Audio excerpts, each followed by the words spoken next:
Please stay with us. We're getting ready to move right into the Gems Keep Giving. And then we promise we're going to let you have a little lunch or something like that for the program. So if I could have Brian and Mimo up here. And we're going to have Brian make a presentation first, but I'm going to just talk for 2 minutes and then turn it over to you guys. So Mimo, if you want to just have a seat for a bit until you're ready. We will go, Brian. What we're going to talk about, I'm sure that many of you are familiar with Gems Keep Giving, and I'm sure that many of you are not familiar with Gems Keep Giving, but just as the brief explanation, Gems Keep Giving was a brainchild of our own president, Damien Cody, a number of years ago.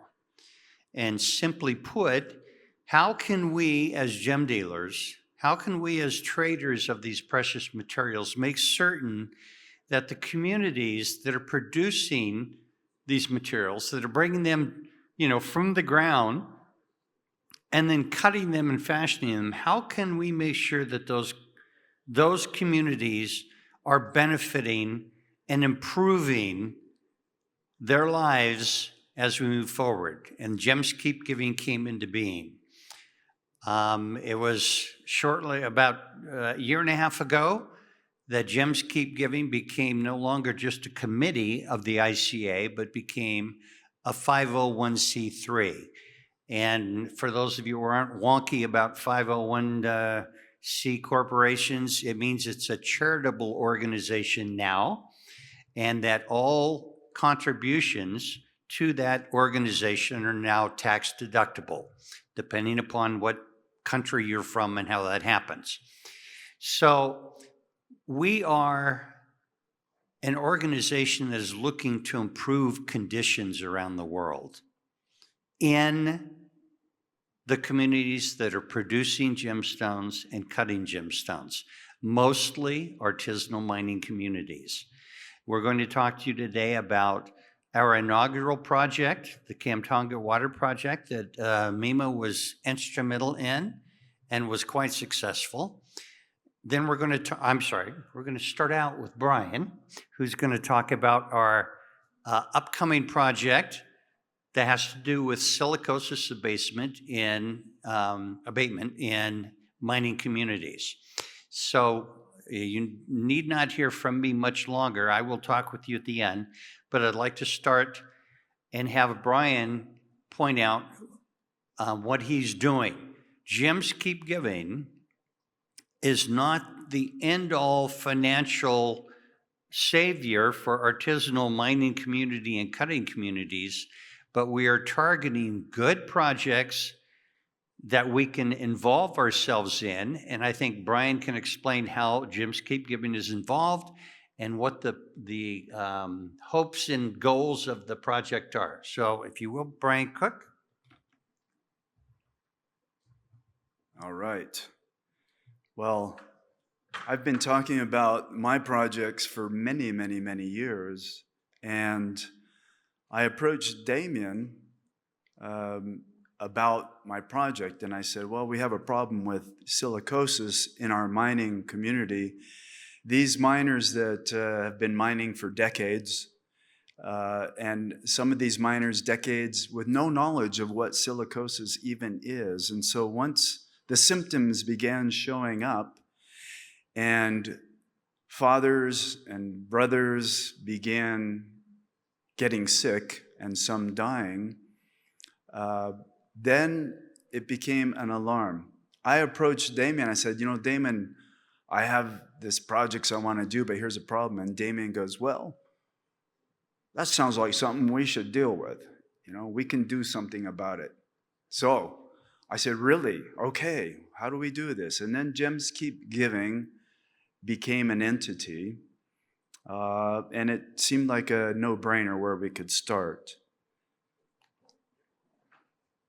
The first thing is, as I've mentioned, I work with the community, the civil society, the local mayor's office. We have an entrepreneur. He's also the football coach, so everybody in town knows him and loves him. He's involved. We have the Secretary of Education there. We have the mayor. We have, again, the president of the cooperative. There's nearly 1,000 members of the cooperative. And then the Secretary of Health. So this is some of the earliest equipment came in. When I started my mine, I was the first person to even introduce the idea of protective equipment. But again, like I said, too many people cannot even afford this equipment. By the time it gets to the retail seller in the mining community, the proper kind of respirator costs approximately $80. Almost no miner can afford that.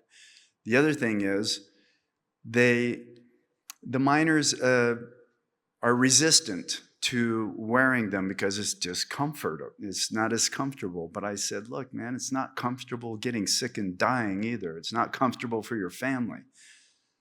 So they begin to understand how important this is. The women, these miners can go months on end with no income because that's the luck or not luck of artisanal mining. So the women,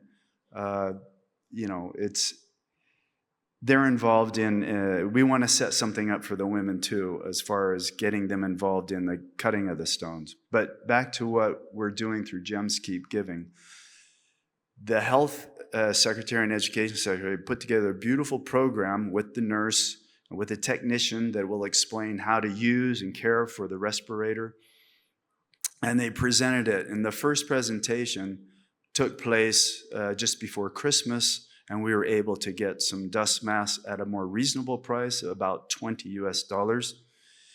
We're still looking for a supplier that wants to work with us. But the program is mobile because there's about 18 villages spread across this mountain range. And so it's set up so that they can go to each community and create this event, and the miners come, their families attend, and get educated.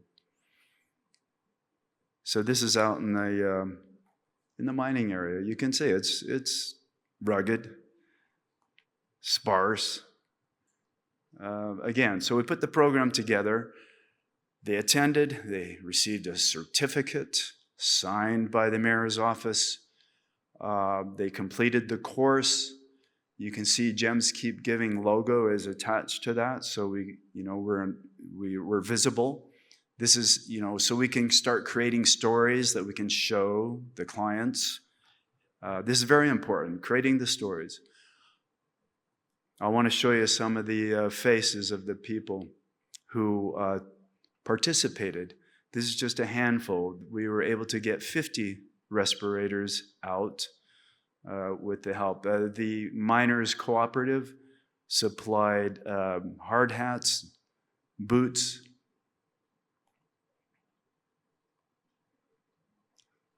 So you can see it's an eclectic group of miners, women miners too. The youngest miners are 18. Under 18, you're not allowed to be in the mines, and our community is very strict about that.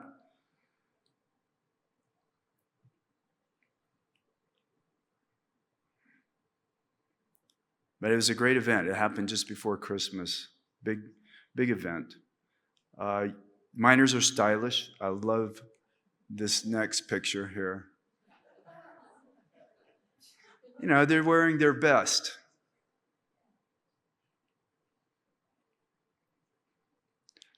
Now, when a woman loses her husband and son, it's a struggle.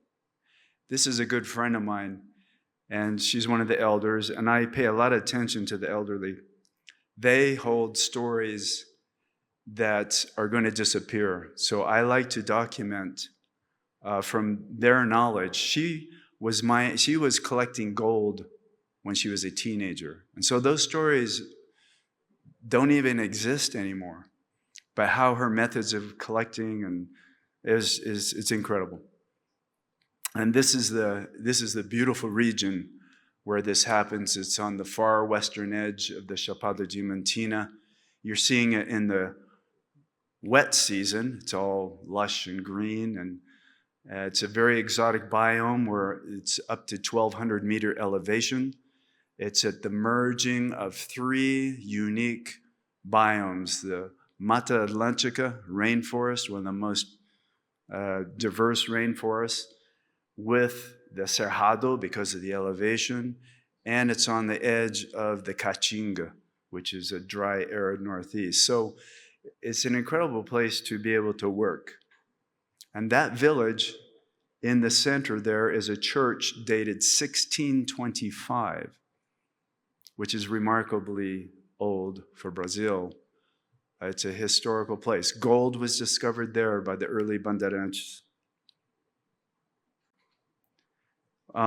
So essentially, Gems Keep Giving is entered at the bottom, the first tier of my stepping stones idea project with the health, and then we will go forward. And this picture again shows that we are working for the next generations.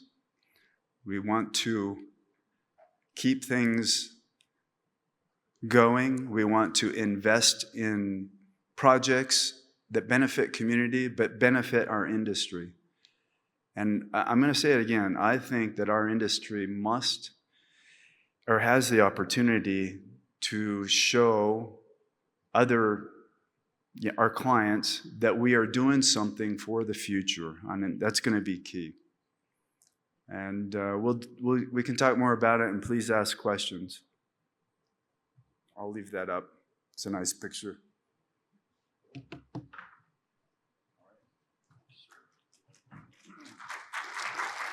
Okay, Mimo, if you'd like to come up here and talk about our Kamau project, and I think she's, when that thing hits, about 26 minutes left. That's what's got.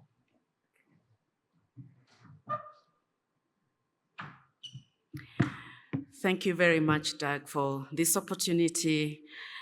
I feel very humbled standing over here, and with your permission, please allow me to invite in the stage my pillar, the person who has been helping me and pushing me, and the shoulder which I have been leaning onto. It's not an easy job to do this, but I have my comfort and my husband, Evan Caplan. Please, could you come to the stage and stand right here, lest I fall? I'd like to do, so this is the man behind the Kamtonga project. He's really been whipping me. I call him my white slave. I can say that because it's me, but somewhere else in another platform, I'll not say that, but this is my white slave. So the project Kamtonga, I would like to explain about it in a video. But before we do that, I'd like to give him an opportunity to say something about this project. Okay. First, I'd like to thank Brian. I've known Brian for many years. We were basically just acquaintances. I had no idea you were involved in all this, and I want to thank you and commend you. I think you're doing a great job. And then you have to give credit where credit's due. This whole concept, this whole thing would never have happened unless Damien Cody came up with this idea, and together we all made it happen. And thank you for Damien. When Damien came up with the idea, we were both on the board of the ICA. I just finished my term. There are several projects that were submitted, and we got up and spoke and debated, and Kamtonga seemed to be the most worthy and needy. So thankfully, we were able to do this. Kamtonga is a village. It's actually the closest village to one of our mines in Kenya. The village has 3,000 people. At that time, 600 of them were children in the primary school. And this village never had water. So the women and children would walk between 5 and 10 kilometers each day or two, trying to avoid the animals and whatever, carrying these heavy jugs to bring water back. And because the children had to help, they couldn't go to school. So Mimo became friendly with the headmaster of the school, and she was always involved with the community. It's another long story. But anyway, we decided they needed water, and with the help of Damien and ICA and Gems Keep Giving, we were able to drill a borehole. We went down to over 700 feet, and finally water came flying out. And I wish you could have seen the looks on the people's faces. It was like, you couldn't buy that feeling. It was amazing. They were jumping up and down, drinking the water, whatever. The water was good enough for all of us to drink, but it wasn't 100% up to World Health Standards. So I felt we should do a purification, add a purification system. So with the help of Gems Keep Giving, we were able to do that, and we added a bottling component so the community could bottle some of the water and sell it to like the local hotels to earn money to maintain the system. So the system will go on forever and ever. We train some of the teachers how to maintain the system, fix it, buy the parts, where to get the parts, et cetera, et cetera. And this will go on forever. Since then, we got them involved in agriculture. Now they grow vegetables and fruits. The kids go home with food almost every day, and we're feeding the entire village. It's just turned into an amazing project, and we've just kept going on and on. We bought textbooks for the school. All the textbooks are old and ratty. We bought a complete new set of textbooks for the school. We built a library, supplied the library with books. The roof was leaking. We put a roof on the school. Buy clothes. We've officially or unofficially adopted like 15 kids that we support in the U.S. We go to school for free. There, it costs about $350 per kid or child per year. So we pay for like 15 of these children whose parents were either like, some of them, their parents were killed by animals, some of them just passed away, whatever. But anyway, that makes the long story short. I'll give it back to Mimo.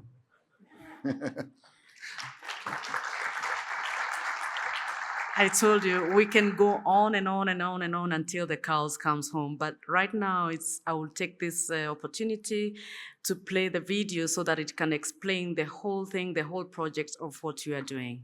Please, technical. Seeds of Change by a Gem Woman. A seasoned and limitless woman who rose from humble beginnings to become a leader in the colored gemstones dealership and mining industry, demonstrating measurable impact through community projects, ethical practices, and sustainability. Hi, I'm Evan Caplan. This is my wife, Mimo Kamau, and we're here at one of our mines. The closest village to our mine is called Kamtonga.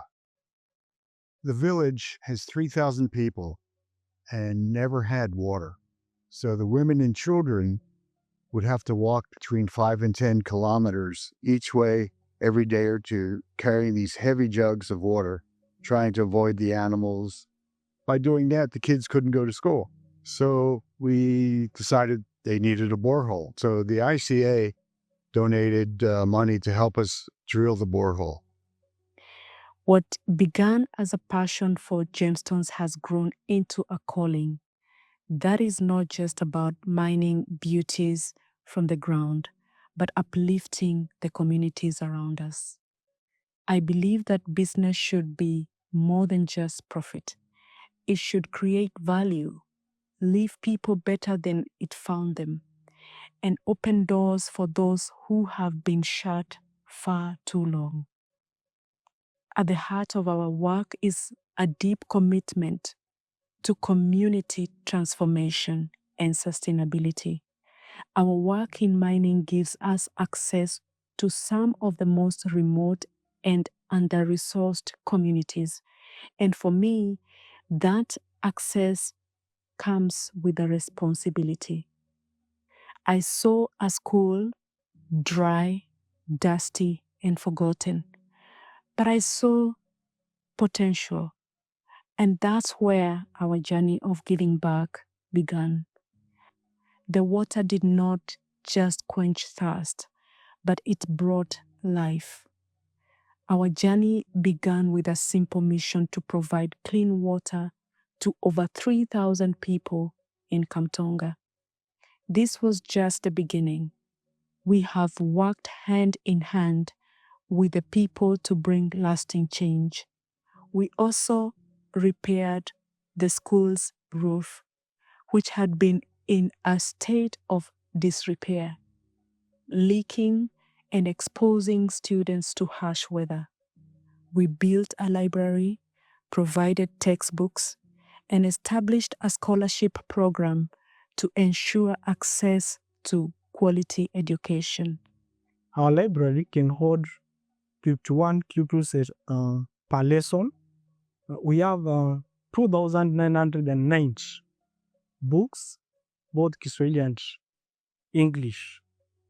Before, the library learners could not speak in English, but now they can communicate in English.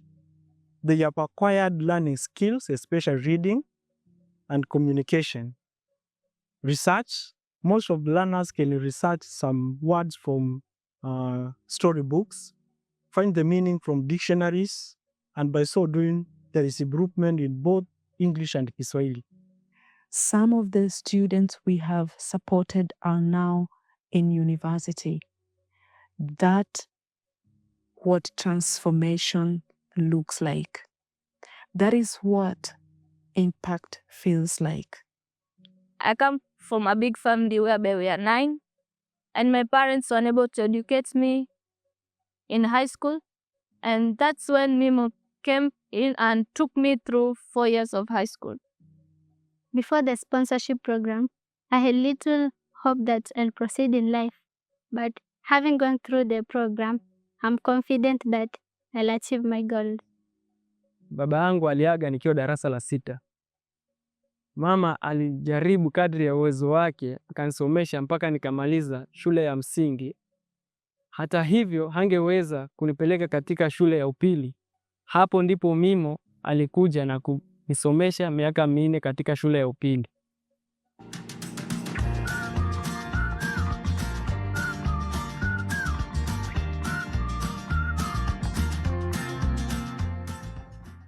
The schoolyard turned green.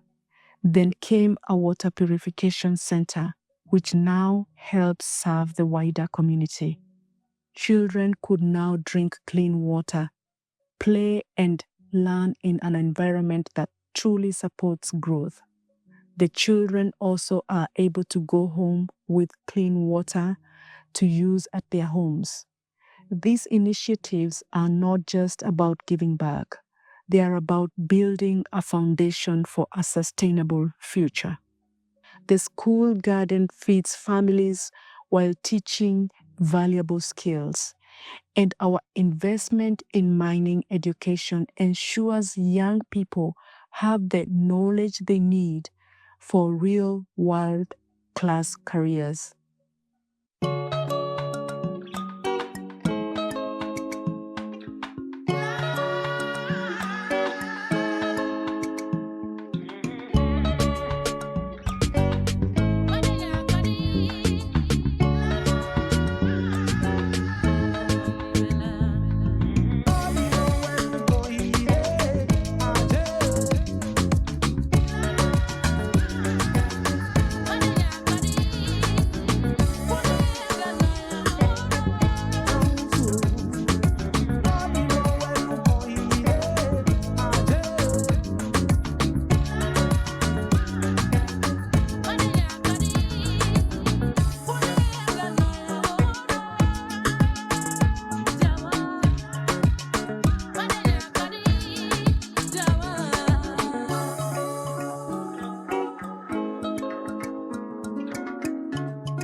But our journey doesn't end in Kamtonga. We have identified another community called Mnengwa in Mwatate, still within the mining community that faces many of the challenges. Same challenges. At Mnengwa School, children still walk long distances to fetch water. The school needs a medical facility, library, and even more concerning, the classrooms and infrastructure are in alarming conditions.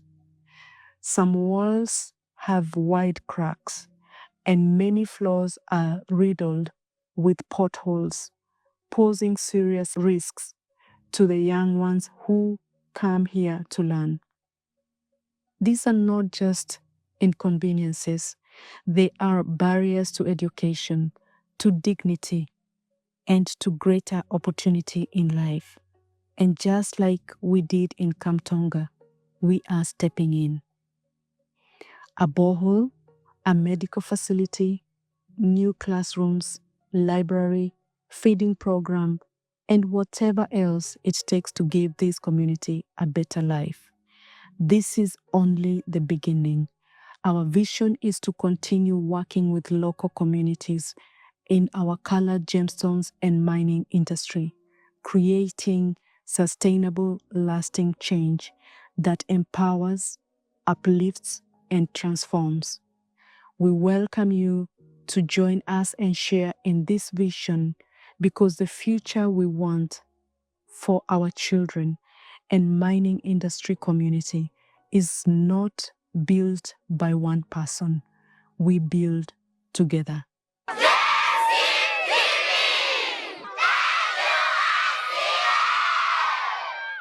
This is Mimo. Asanteni sana. Thank you very much.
All right. I have to just say that if you notice the kids with the jumping rope and things like that, it was touching, but some of us that were there tried to get in on that, and I'm telling you what, you're not jumping over those ropes. That's for young people. I love you guys. It was fantastic. Just fantastic. Gems keep giving. of which Kamtonga was the first project, is a beautiful project, but it points out something very important. We as an industry, we as a group, we as Gyms Keep Giving are not going to change the world. We can't eliminate poverty. We can't educate the entire world. But what we can do, we can get involved in projects where we can go in and change lives. It might be 10 lives, it might be 1 life. But we can develop these projects. What Brian is doing with his silicosis, we're going to change lives, but we may not know that for years because silicosis is a slow, debilitating disease. But we know that with the right kind of equipment, we're not going to eliminate it, but we can certainly take care of a lot of it.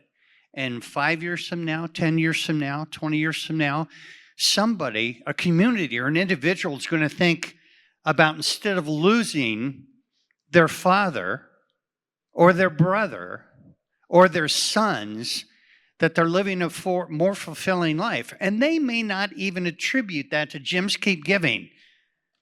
But does that really matter? If you can accomplish that?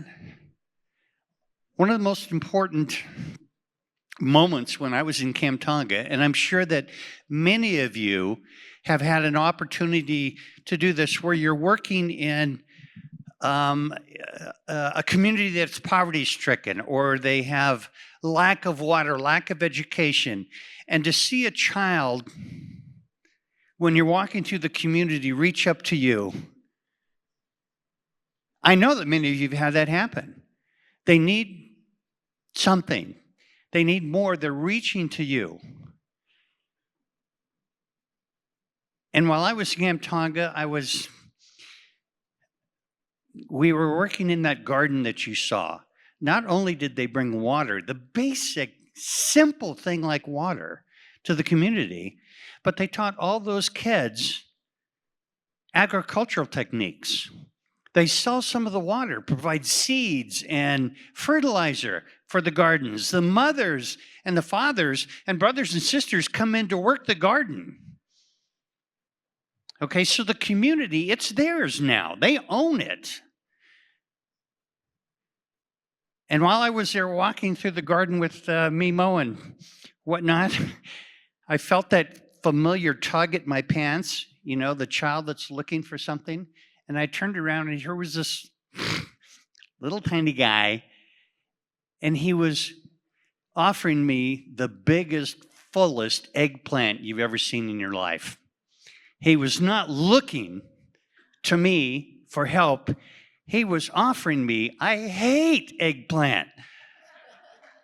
But it was one of the most touching moments. And I realized that, you know, very few of us can have the impact that a Mother Teresa or other individuals like we know have in the world. But I realized right then that that young kid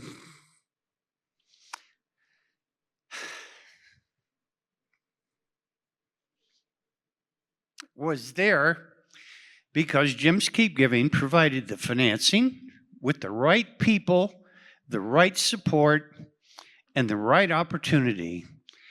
And they were going to do and have much more rewarding lives. You all have these on your table. I don't think it's going to be a secret to you to know what this is. This is a card that has a picture of those children in that school in Kamtonga. And there's a QR code on there. And that QR code, I know you know what QR codes are. It's a way for you to go to the website, and when you go to the website, it's going to say, donate now. I think the Brazilians, the Sri Lankans, the Thais, the Indians, the Americans, everyone knows what donate now means, whether it's written in Portuguese or not. I do not want you to say, I'm going to do that, okay? I want you to think about the dinner you had 2-3 nights ago where you brought 2 of your clients out and spent $1,000, $1,500. Nice little Cabernet, okay, thrown in there. I want you to think about your tennis game, the last tennis racket you bought, maybe 2, 3, in your case, $500, something like that, Marcella, you know.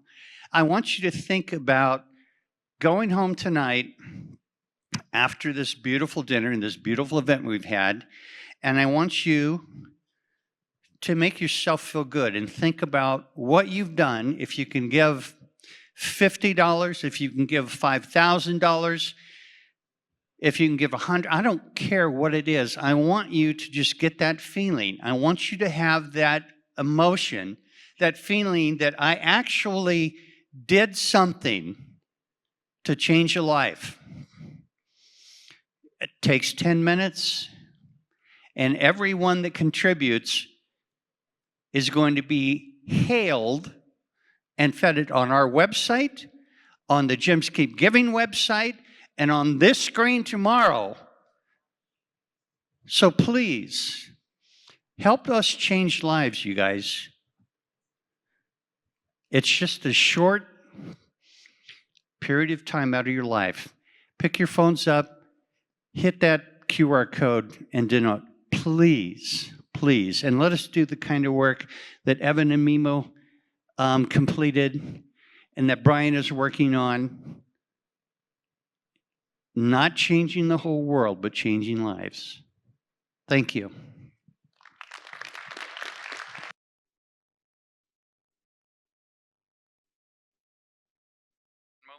One moment, please. Thank you, Doug, Mimo, Evan, Brian. Doug's words there were very powerful. The reality is this: Gems Keep Giving cannot do any of these projects without money. Right at the moment, we've just begun Brian's project in Brazil, and we can't go any further until we get money. So we are now wanting money to really ramp up this project in Brazil, which will not only change lives, it will save lives. The incidence of silicosis in this little village is 90 times higher than the world average. People are dying a very horrible, slow death. And the solution is very simple. We educate them and we provide them with the right masks and safety equipment. That's all we have to do. And it won't cost a lot of money. So if we can get $50,000, $60,000, we can save so many lives in a very short period of time. It might, if they didn't have these masks, it would be a slow, agonizing death over a long period of time. This village is suffering and they have no idea. They don't know that they're suffering. They are suffering. We need money. And if we get money for this project, we're already looking and working towards other projects. We're just short of money. The other important thing is that you saw Mimo and Evan and Doug and a few other ICA members in Kenya. They all went there at their own expense to witness this incredible event in Kenya. Gems Keep Giving is an organisation that has very little overhead costs, almost zero. In fact, in the Kamtonga project, there was zero costs, okay? Every single cent of the donated money went to this project. The volunteers that were there were doing it out of their own time and their own money. And this is how Gems Keep Giving can change lives around the world, one community at a time, saving lives, changing lives, whether it be water, whether it be masks to avoid silicosis, whether it be education programs to help them better understand what it is they're mining. We are across about 7 or 8 of the SDG Sustainable Development Goals. So please help. And as Doug said, Do it now. Don't walk away and forget about this. We need money, and we'll keep doing these wonderful projects, and you can all be a part of it. Somebody was asking earlier, oh, how do we start our own project? You don't have to. Here it is right here. Gems Keep Giving, an ICA initiative. You can do it, and we can do it with very little cost because we've got resources all around the world identifying and managing these projects. Get on board, please.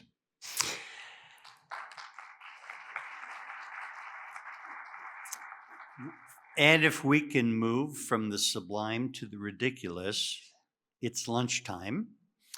Now we're having lunch next door. We don't have to walk down across to the hotel. The lunch is in the room right next door. And we'll be back at what time, Marie? 2:30. We'll return from lunch. Okay? Thank you very much. Wow.